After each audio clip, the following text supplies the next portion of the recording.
नमस्कार, मैं हूं मृत्युंजय कुमार झा और हमारा खास शो कोरोना का इलाज बड़े डॉक्टर के साथ, इसमें आपका स्वागत है। और ये बात हम इसलिए कह रहे हैं और आज का ये खास शो हम आपके लिए इसलिए लेकर आए हैं क्योंकि कोरोना के मामले लगातार हाहाकार मचा रहे हैं देश में। और 3.5 लाख से ज्यादा पिछले 24 घंटे में 3.5 लाख से ज्यादा कोरोना के मामले आ गए हैं। और आप जैसा कि देखते हैं कि किस तरह से अस्पतालों में मारामारी मची हुई है, किस तरह से वहां पर बेड की किल्लत हो रही है, ऑक्सीजन की किल्लत हो रही है। इसीलिए आज के इस खास शो में हम आपको बताएंगे, क्योंकि आंकड़े ये कहते हैं कि 90% मरीज घर पर ही ठीक हो जाते हैं।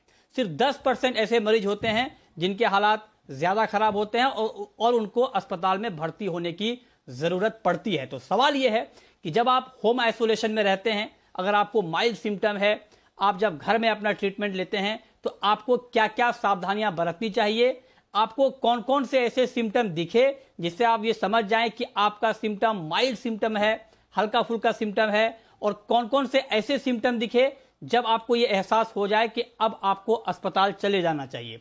इसी पर डिटेल में हम बातचीत करेंगे बिल्कुल आसान भाषा में 2 बड़े डॉक्टर के साथ। लेकिन उससे पहले देखिए ये खास रिपोर्ट।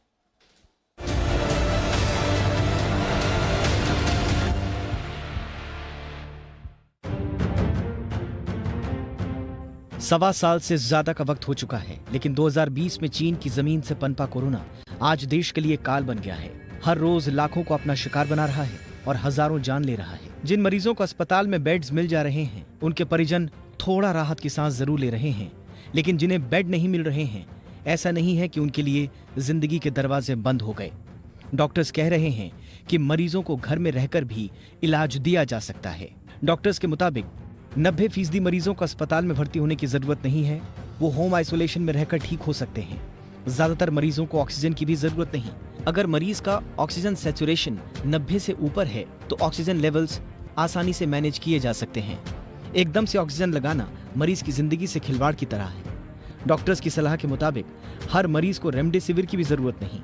माइल्ड केसेस में इससे और ज्यादा नुकसान हो सकता है। अगर RT-PCR टेस्ट पॉजिटिव आता है तो डॉक्टर से संपर्क करें, फौरन खुद को घर में आइसोलेट कर दें। और सबसे जरूरी सलाह ये कि कोरोना को लेकर पैनिक या घबराएं नहीं। डॉक्टर्स कह रहे हैं कि कोरोना को लेकर पैनिक नहीं करना है, खुद को होम आइसोलेशन में रखना है, क्योंकि 90% मरीजों को अस्पताल में भर्ती होने की जरूरत नहीं है। लेकिन होम आइसोलेशन में ऐसा क्या करें कि लोग घर पर ही ठीक हो जाएं? तो डॉक्टर्स के मुताबिक जिन मरीजों को कोरोना के बहुत ज्यादा लक्षण नहीं है, वो होम आइसोलेशन में पूरी तरह से ठीक हो सकते हैं। सबसे पहले उन्हें अपना एक हेल्दी रूटीन बनाना चाहिए, जिसमें हर चीज का एक तय समय निर्धारित होना चाहिए। रूटीन में कमरे में ही थोड़ा टहलना या हल्की एक्सरसाइज को शामिल करें। होम आइसोलेशन में खाने पीने का बहुत ध्यान रखें। खाना संतुलित और आसानी से पचने वाला होना चाहिए। ज्यादा तली हुई, मसालेदार और ठंडी चीजें न खाएं। समय समय पर थोड़ा गुनगुना पानी पिएं। चाय, सूप, गर्म दूध वगैरह भी पी सकते हैं। ज्यादा देर तक पीठ के बल न सोएं। बीच बीच में पेट के बल भी सोएं और गहरी सांस लेते रहें, यानी ब्रीदिंग एक्सरसाइज करते रहें। दिन से बाकी वक्त भी आप समय समय पर ब्रीदिंग एक्सरसाइज के लिए निकालें। साथ ही समय समय पर ऑक्सीमीटर से बॉडी का ऑक्सीजन लेवल भी जांचते रहें और उसे कागज पर लिखें। डॉक्टर्स की बताई गई दवाओं का भी सेवन करें। कोरोना के कारण अस्पतालों में हर तरफ अफरा तफरी है। हर कोई बेड चाहता है, जिससे अस्पतालों पर लोड बढ़ रहा है। डॉक्टर्स के लिए भी हर मरीज का सही से ध्यान रख पाना मुमकिन नहीं हो रहा। ऐसे में अगर कोरोना संक्रमण ज्यादा नहीं है तो बेहतर है कि होम आइसोलेशन में रहकर ही उससे लड़ा जाए और हराया जाए, क्योंकि हर हाल में जिंदगी बचनी चाहिए, फिर चाहे वो अस्पताल में रहकर हो या फिर घर में रहकर। ब्यूरो रिपोर्ट, जी मीडिया।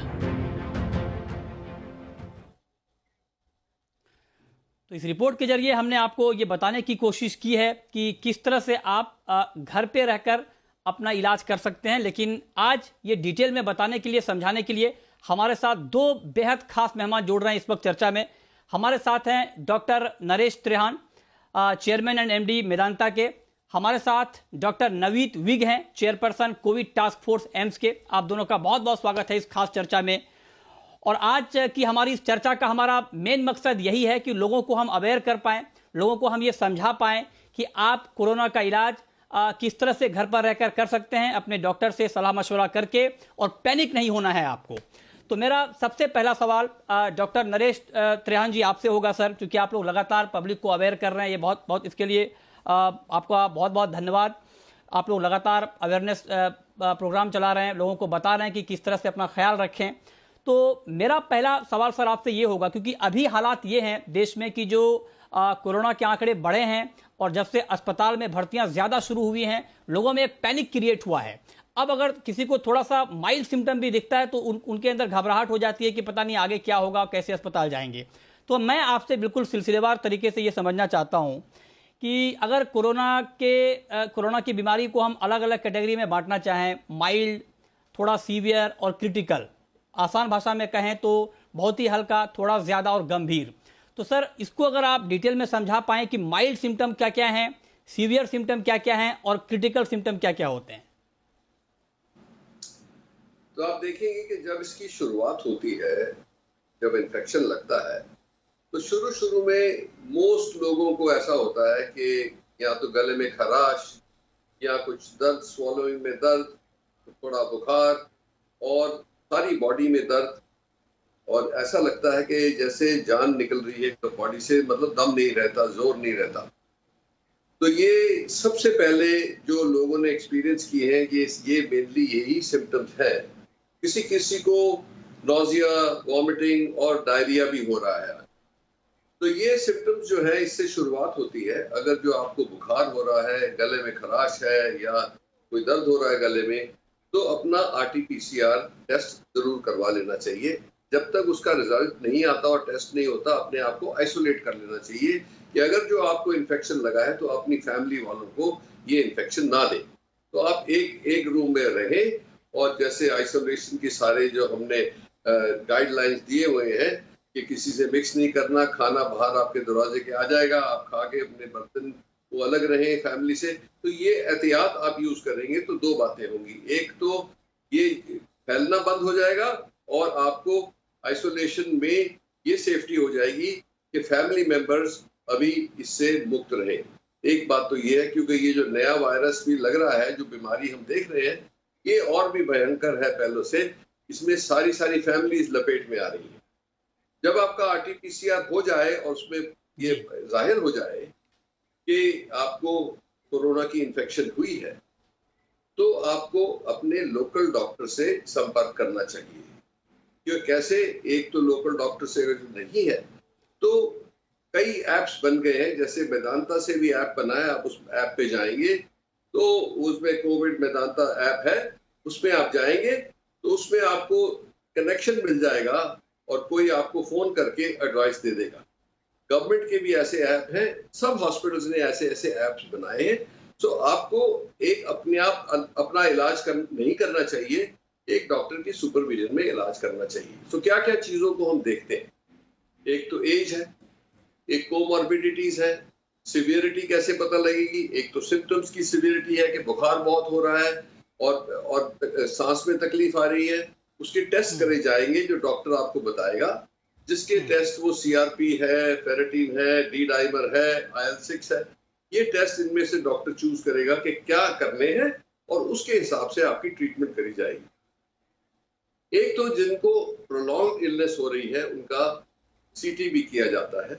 CT से भी पता लग जाता है कि फेफड़ों की कितनी इन्वॉल्वमेंट है, क्योंकि जो हमारी ट्रीटमेंट घर पे होगी शुरुआत, और होपफुली घर पे ही रहेगी, उसके लिए जो हमारे को इंडिकेटर्स देखने हैं कि ये हमारा जो इलाज घर पे चल रहा है वो सक्सेसफुल है कितना, या ये बात बढ़ती जा रही है बावजूद इलाज के। अगर जो ऐसा होता है कि ऑक्सीजन लेवल, एक तो ये थोड़ी गलतफहमी हो गई कि जिसका 95-94 से कम है, इसका मतलब ये नहीं कि हॉस्पिटल भागने की जरूरत है। आपको ये देखना है कि अगर जो आप सोए हुए हैं और उठते हैं, जब आप लेटे हुए हैं अपना ऑक्सीजन मेजर करेंगे तो ये जाहिर है कि वो ऑक्सीजन कम ही होगा, क्योंकि जो ऑक्सीजन और ब्लड के अंदर थोड़ा मिसमैच हो जाता है। ब्लड नीचे जाता है लंग्स में, एयर ऊपर आती है, तो वो लेटे होकर ऐसा होता है। तो घबराना नहीं है, आप उठें, आप चलें कुछ दूर 2-4 मिनट, फिर अपनी ऑक्सीजन मेजर करें तो 90% में वो वापस आ जाती है।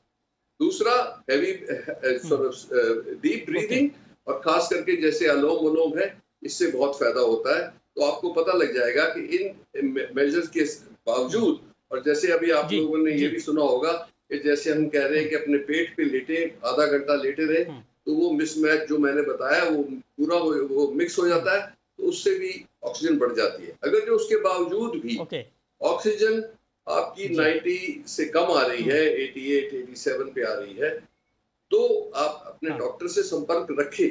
हाँ उस टाइम हम प्रिस्क्राइब करेंगे, शायद कि घर में आपको ऑक्सीजन मिल जाए, तो 2-4 लीटर ऑक्सीजन अपने घर में रखें और उससे देखें कि कितना रिस्पॉन्स आता है, और जो दवाइयाँ उसके ओके हिसाब से दी जाएंगी। वो दवाइयाँ जो ठीक है है वो जैसे ठीक है फेविक्रू है, कुछ जी विटामिन है, टॉक्सी है, हाँ ये सब तो डॉक्टर पे छोड़ दें, खुद ना अपने आप को ट्रीट करें।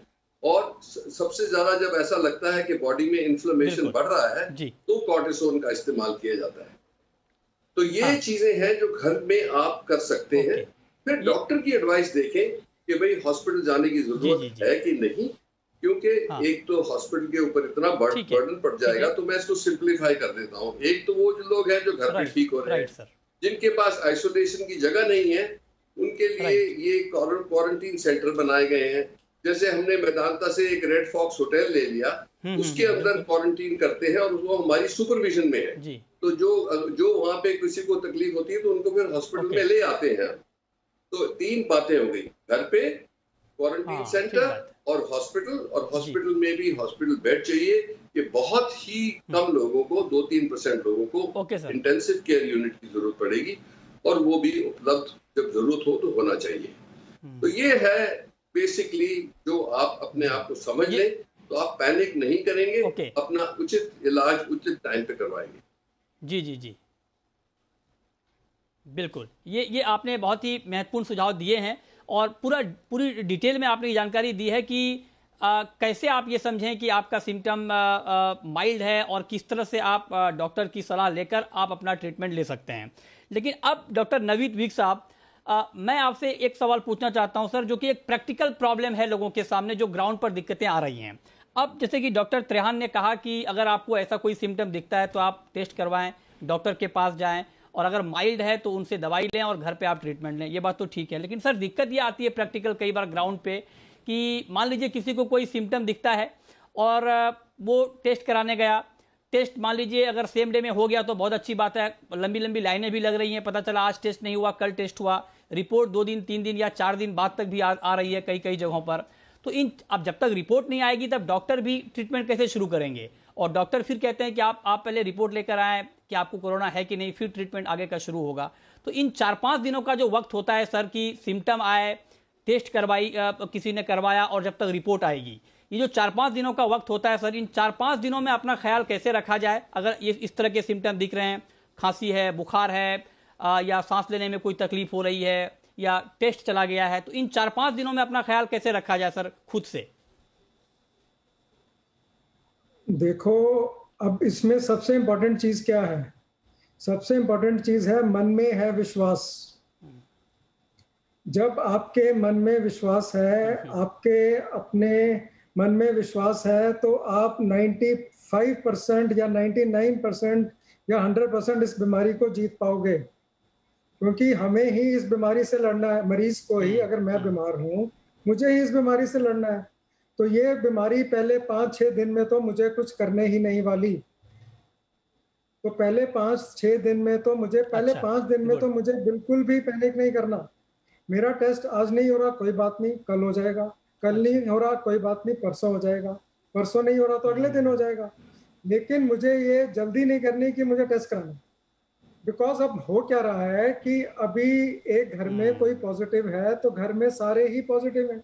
आज नहीं होंगे तो 5 दिन बाद हो जाएंगे, 6 दिन बाद हो जाएंगे। तो अब हम एक नया कंसेप्ट लाए हैं, उसको कहते हैं सिंड्रोमिक अप्रोच। अगर आपको सिम्टम्स हैं, आपकी स्मेल चली गई है, आपका टेस्ट चला गया है, आपको थोड़ा बुखार आ रहा है, गले में थोड़ी दर्द है, अगर ये सब चीज़ें हैं, और आजकल के ज़माने में जो पॉजिटिविटी रेट दिल्ली में 30% है, सपोज किसी और जगह 24% है, तो वो वैसा ही लगेगा कि ये बीमारी तो यही है। तो जब बीमारी यही है, उसका इलाज भी शुरू में बड़ा सिंपल है। पानी की मात्रा पूरी रखनी है, पैरासीटामोल की गोली दिन में 3 बार खानी है, 4 बार खानी है, जिस हिसाब से मुझे आराम करना है, मुझे हल्का खाना है, और मुझे अपने डॉक्टर में विश्वास रखना है, अपने लोकल डॉक्टर से बात करनी है। बात करके वो जो दवाई बताएंगे उस सिंड्रोमिक अप्रोच के ऊपर वो दवाई खानी है। तो इसमें 2-3 चीज़ें बहुत इंपॉर्टेंट हैं। पहला है मन में विश्वास, दूसरा है डॉक्टर में विश्वास, हाँ तीसरा है स्टे एट ये ठीक होम, बात आप घर पे रहिए और आइसोलेट करके रहिए। चौथा है स्टे लोकल, अपने ही लोकल हॉस्पिटल में ही रहिए, आसपास अपने घर के आसपास ही अस्पताल देखिए, दूर दूर अस्पतालों में मत जाइए, बड़े बड़े नामों पे मत जाइए, क्योंकि इस टाइम पिछले एक साल में इतना एक्सपीरियंस हो गया है कि हर डॉक्टर्स सुपर एक्सपर्ट है कोरोना को ट्रीट करने के लिए।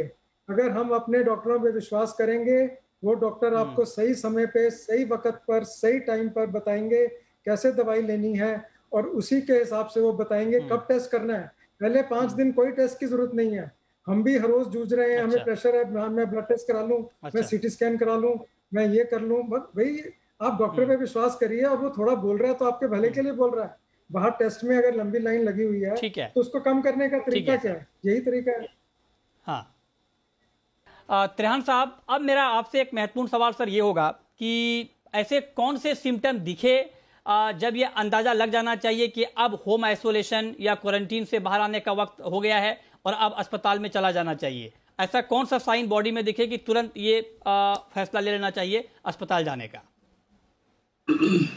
तो कोई एक साइन नहीं है जिसको लेके आप डिसाइड करें कि भाई मुझे हॉस्पिटल जाना है।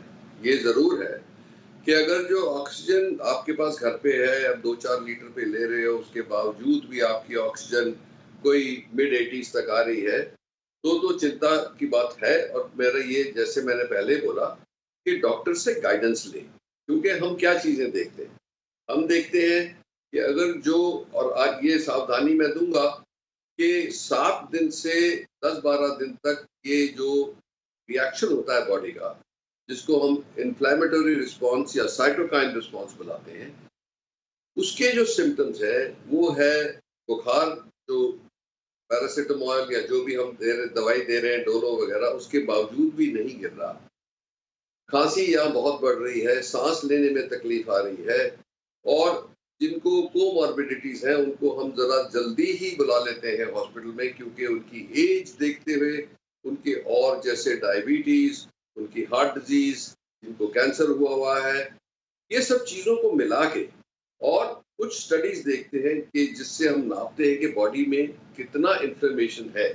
वो सीआरपी सबसे रिलायबल एक टेस्ट है, सी रिएक्टिव प्रोटीन, जो सिंपल ब्लड टेस्ट से पता लग जाता है कि अगर जो बॉडी में ज्यादा बढ़ता हुआ इन्फ्लेमेशन आ रहा है दवाइयों के बावजूद भी, तब हम कहते हैं कि ऐसा ठीक होगा कि आप कोई सुपरवाइज फैसिलिटी में चले जाएं, जैसे आईसीयू है या एचडीयू है, सो दैट वहां पे आपको मॉनिटर कर सकते हैं हम अच्छी तरह से।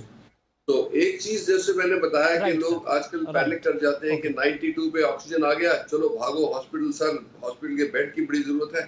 और ये भी बात सही है कि क्योंकि इतनी संख्या में ये फैल रहा है कि जिन लोगों को हुआ है, अगर जो आप 3.5 लाख कह रहे हैं, तो जिन लोगों को हम कहते हैं कि 10% को हॉस्पिटलाइजेशन की जरूरत होगी, तो पर डे 35 से 40 हजार लोगों को बेड की जरूरत है, और एक बार हॉस्पिटल में आएंगे तो वो 10 दिन 14 दिन रहेंगे, तो आप हिसाब लगा लें कि कितने बेड्स की जरूरत होगी हिंदुस्तान में। सो ये बहुत जरूरी है। हाँ, ये दिक्कत तो बढ़ेगी। उन्हीं लोगों को एडमिट किया जाए जिसको बहुत जरूरत है और जिसके लिए वो कोई खतरा है बाहर रहने का। और ट्रीटमेंट जो है आज के दिन हमें सबको समझ आ गई है, डॉक्टरों को पूरी प्रोटोकॉल्स पता है, दवाइयां भी अवेलेबल है। और ये है कि कोई दवाई जल्दबाजी में नहीं, लोगों ने पैनिक में क्या किया है कि जैसे रेमडेसिविर का नाम सुना तो वो घर में उसको होल्ड करना शुरू कर दिया। तो लोगों को जिनको जरूरत है उनको मिल नहीं रहा, जिनको जरूरत नहीं है वो घर पे लेके बैठे हैं। ये गलत बात है, ये आप डिप्राइव कर रहे हो और लोगों को उनकी ट्रीटमेंट से। सिमिलरली ऑक्सीजन सिलेंडर या कॉन्सेंट्रेटर लेके लोगों ने 2 3 4 अपने घर में रख लिए, वो उससे भी बहुत नुकसान हुआ है। तो काला बाजारी से बचना है हमें, क्योंकि लोग तो वैसे ही तकलीफ में है। एज हॉस्पिटल सारा दिन यही दुख होता है कि कोई भी पेशेंट जिसको जरूरत है हॉस्पिटल में, उसके लिए बेड ढूंढ सकें या ना ढूंढ सकें। अब ये तो बहुत ही बिल्कुल ठीक बात सर, ये आपने बहुत महत्वपूर्ण बात बताई है सर जी। जी जी जी सर, आपने बहुत महत्वपूर्ण बात बताई है कि पैनिक नहीं करना है किसी भी दवाई के लिए, क्योंकि आप ये सोचिए कि अगर आप माइल्ड सिम्टम में अस्पताल चले गए तो और आपको बेड मिल गया तो आप उन लोगों का हक मार रहे हैं जिनको बहुत ज़रूरी है एडमिट होना। तो ये हमें आपको दोनों को ख्याल रखना है, सबकी ज़िंदगी बहुत बहुत ज़रूरी है, लिहाजा हमें सबका ख्याल रखना चाहिए। लेकिन अब डॉक्टर विग, मैं आपसे एक चीज़ जानना चाहता हूँ सर, ऑक्सीजन के लेवल को लेकर आजकल बहुत ज़्यादा बातचीत हो रही है, तो आप ज़रा संक्षेप में हमें ये समझा दें कि नॉर्मल ऑक्सीजन का लेवल क्या है, बिलो नॉर्मल क्या है और क्रिटिकल लेवल क्या है सर ऑक्सीजन लेवल का।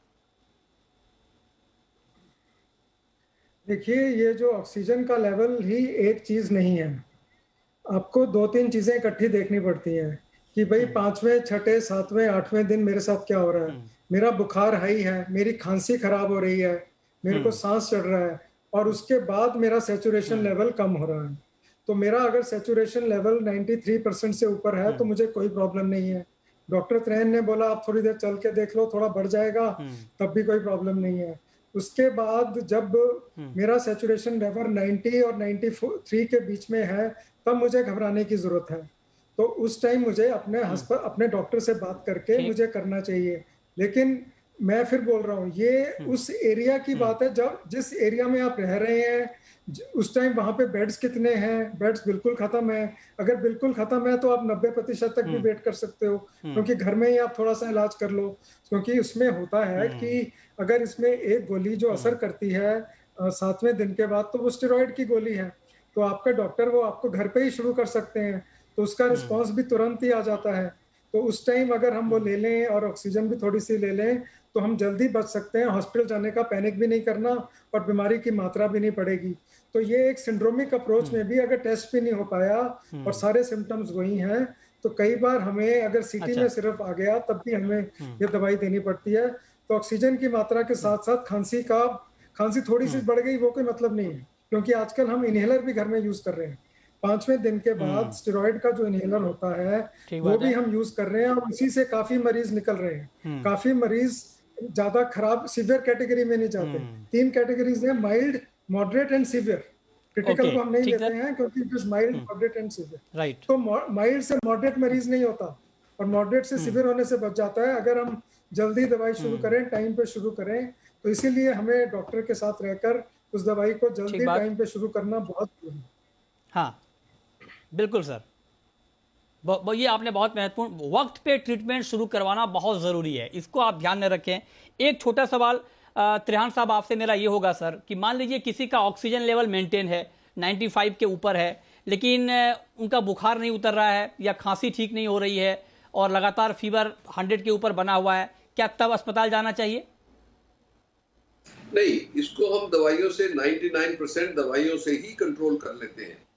तो इसीलिए मैंने जैसे बोला कि आप, डॉक्टर साहब ने भी बोला, डॉक्टर विग ने भी यही बताया कि देखो एक चीज को नहीं देख के आपने पैनिक करना है, आपको सारी पिक्चर देखनी है जिसके अंदर 4-5 जो लक्ष्य है उसको देखते हुए हम बताएंगे कि भाई ये पेशेंट अब इसको हॉस्पिटल जाना चाहिए क्योंकि सिचुएशन डिटीरियरेट हो सकती है।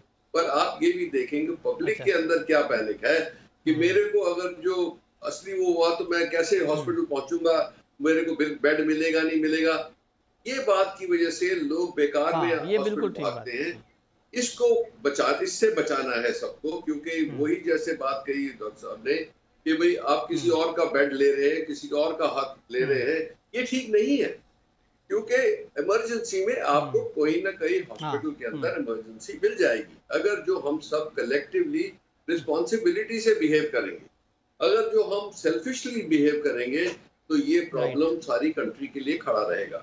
पर अब समझते हुए कि इस बीमारी का इलाज ज्यादा से ज्यादा घर पे ही होना चाहिए, क्यों, अगर जो कोई सेफ्टी वहीं पे है। और आजकल एक और भी बात है जिससे मैं आपको सावधान करना चाहता हूँ कि नई नई म्यूटेशंस आ गई। नई म्यूटेशंस का पूरा अंडरस्टैंडिंग नहीं है। अब एक किसी और पेशेंट से किसी और को कोई और म्यूटेशन लगता है, ये लगता है, ऐसी चीजों में से भी हम बड़ी सावधानी यूज कर रहे हैं। तो इसीलिए बेकार में हॉस्पिटल ना जाएं, शुरुआत में ही डॉक्टर से एडवाइस ले लें। आजकल टेली कॉन्फ्रेंस से हो जाती है, टेली मेडिसिन से हो जाती है, वीडियो कॉन्फ्रेंस से हो जाती है, ये सब सुविधाएं उपलब्ध हो गई हैं। तो और गवर्नमेंट के भी ऐप्स हैं, उनसे भी आप संपर्क कर सकते हो। तो अपने आप को जी सही ट्रीटमेंट हाँ कराना, बिल्कुल, सही एडवाइस लेना, ये बहुत डॉक्टर महत्वपूर्ण से बात है। मिलने के लिए कई तरीके हैं। जी जी जी, ये बहुत महत्वपूर्ण सुझाव सर आपने दिए हैं, इसका ख्याल रखना हम सबके लिए बहुत ज़रूरी है। आखिरी सवाल विक साहब आपसे मैं पूछना चाहता हूं सर कि बच्चों के लिए क्या सुझाव हैं आपके, क्योंकि बच्चों में भी इस बार सिम्टम पाए जा रहे हैं, तो बच्चों के लिए क्या कुछ अलग सिम्टम हैं? बच्चों के माइल्ड सिम्टम या मॉडरेट सिम्टम को हम कैसे समझें सर? देखिए, आज सबसे ज्यादा जरूरत क्या है? सबसे ज्यादा जरूरत है ब्रेक द चेन। अब आप चेन को ब्रेक कैसे करोगे, नंबर कम कैसे लाओगे? इन नंबर को कम लाने में सबसे बड़ा हिस्सा बच्चों का है। बच्चों को कई बार सिम्टम्स भी नहीं होते हैं, बड़ों में भी कई बार सिम्टम्स नहीं होते हैं। एसिम्प्टोमेटिक फेज में वायरल लोड ज्यादा होता है, उस टाइम वो ट्रांसमिशन ज्यादा होती है। तो हमें बच्चे बच्चे बच्चे तो हमारी पूंजी है, बच्चे तो हमारी जान है। तो बच्चों को संभाल के रखना है। मैं जानता हूँ ठीक बच्चे बात घर है। में घूमने जाना चाहते हैं, पार्टी करना चाहते हैं, लेकिन बच्चों के साथ इस टाइम हमें अपना वक्त सबसे ज्यादा बना के बच्चों को बाहर एक्सपोज ना करके, ताकि बच्चे एक्सपोज ना हो, और ताकि घर में जो और बड़े हैं, बुजुर्ग हैं, और बच्चों को तो वैक्सीन भी नहीं लगेगी, वैक्सीन तो 18 साल से ऊपर को लगेगी। तो 18 साल से ऊपर वाले सब अपनी वैक्सीन लगाएं, और अभी हम ठीक बात। बच्चों को बचा के रखें, बच्चों को प्रिजर्व करके रखें, तभी हम ब्रेक द चेन हम सबकी जिम्मेवारी है। वो मेरे से शुरू होती है और सबको मिला के मेरे पे ही खत्म होती है। तो हमें ये ब्रेक द चेन करना है, और तभी हम ब्रेक ठीक द बात है। चेन करेंगे तो किसी को कोविड ही नहीं होगा जी, सब अपना खुश रहेंगे। ठीक बात है, ठीक बात है। बहुत शुक्रिया डॉक्टर नवीद बिग साहब आपका, और डॉक्टर नरेश त्रेहान साहब आपका हमारे साथ इस खास चर्चा में जुड़ने के लिए और डिटेल में बताने के लिए कि आपको पैनिक नहीं करना है। कैसे आप समझ सकते हैं कि आपको अगर आप कोरोना की चपेट में आते हैं तो आपके जो सिम्टम हैं वो माइल्ड हैं, या कब आपको अस्पताल जाने की ज़रूरत है, ये डिटेल में आप दोनों ने बताया। बहुत बहुत शुक्रिया सर।